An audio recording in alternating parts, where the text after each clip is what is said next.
আসসালামু আলাইকুম সবাইকে। সকাল সকাল খেয়ে গেলাম বড় ধরনের একটি ব্যাট ভাত। সকালবেলা উঠেই দেখি আকাশের অবস্থা খুবই খারাপ। তো মেইনলি গাইস সকালবেলা আমাদের যাওয়ার কথা ছিল ঢাকা এয়ারপোর্ট। তো ঘুম থেকে উঠেই দেখি আকাশ ভরা প্রচুর বৃষ্টি। তো এই বৃষ্টির ভিতরে বাইক করাটা খুবই অসম্ভব ব্যাপার, কিন্তু আমার যেতে হবেই।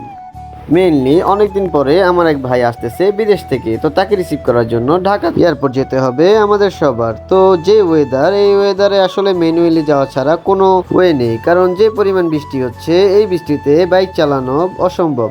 তো আমাদের মেইনলি যেতে হবে উত্তরা হয়ে, কারণ উত্তরাতে আমাদের এক ছোট ভাই রাব্বু প্রাইভেট কার নিয়ে আমাদের জন্য অপেক্ষা করতেছে। তো আমরা বর্তমানে আছি সাভারে। সাভার থেকে উত্তরা যেতে হলে আমাদের যেতে হবে ভেঙে ভেঙে। তো আমরা বর্তমানে একটা রিক্সা নিয়েছি, যে রিক্সাটা যাবে বিরলিয়া। বিরলিয়া থেকে আমাদের যেতে হবে পঞ্চবট্টি। পঞ্চবট্টি থেকে আমাদের ভেঙে ভেঙে যেতে হবে উত্তরা। তো সেই উদ্দেশ্যেই আমরা রওনা দিয়েছি। দেখতে দেখতে আমরা চলে আসলাম পঞ্চবট্টি। পঞ্চবট্টি থেকে এখন যেতে হবে খালপার। খালপার থেকে আমরা একটা রিক্সা নিব, রিক্সা নিয়ে যাব উত্তরা 11 নম্বর সেক্টর। 11 নম্বর সেক্টর থেকে আমরা আঙ্কেলের সাথে চলে যাব ঢাকা এয়ারপোর্ট। তো আমি দেখতেছিলাম এই ওয়েদারে আমাকে এবং আমার বন্ধুকে কেমন লাগতেছিল। দেখলাম খুবই ভালো লাগছে এবং আমরা সবাই মজা করতেছিলাম। তো কষ্টের পরে আমরা একটা অটো পেয়েছি। রাব্বি এখন সামনে বসো। না ভাই তুমি সামনে বসো। ও রাব্বিকে বসিয়ে দিলাম একদম ভিআইপি সিটে। না ভাই সিট নাই। ইতিমধ্যে চলে এসেছি আমরা রূপায়ণ সিটির সামনে, এবং রূপায়ণ সিটি কিন্তু আপনারা সবাই চিনেন, এটা হচ্ছে খালপাড়ে অবস্থিত। ফাইনালি গাইস আমরা চলে আসলাম আঙ্কেলের কাছে, এবং আমরা গাড়িতে অলমোস্ট রওনা দিয়ে দিয়েছি, প্রায় কাছাকাছিও চলে এসেছি।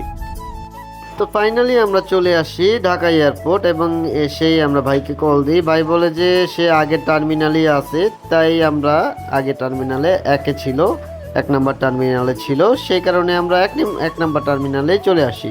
এবং এসে ভাইকে খুঁজি, ভাই কোথায় আছে খুঁজে পাচ্ছিলাম না, এবং তার ফোন নেটওয়ার্কের কারণে ফোনেও কল যাচ্ছিল না। তাই আমরা খুঁজতে একটা সময় এসে উনি কল ধরে এবং বলে জাস্ট 5 মিনিটের ভিতরে উনি আমাদের কাছে চলে আসবে। এই কারণে আমরা ওখানেই দাঁড়িয়ে অপেক্ষা করতেছিলাম এবং বাইকে খুঁজতেছিলাম।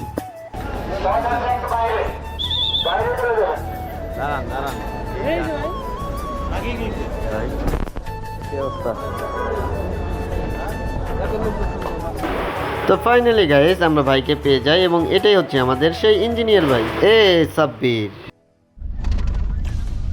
বিদেশি চকলেট সরি কিছু সামনে সনি ম্যাডাম তুমি সনি হ্যাঁ। তো এট লাস্ট আমরা ভাইকে নিয়ে রওনা দিয়ে ফেলি বাসার উদ্দেশ্যে। তো যেতে বেশি সময় লাগবে না, এবং আমরা ভাইকে পেয়ে খুবই আনন্দিত। ভাই অনেকদিন পরে আমাদের সাথে দেখা করার জন্য চলে আসছে বাংলাদেশে, আবারও চলে যাবে।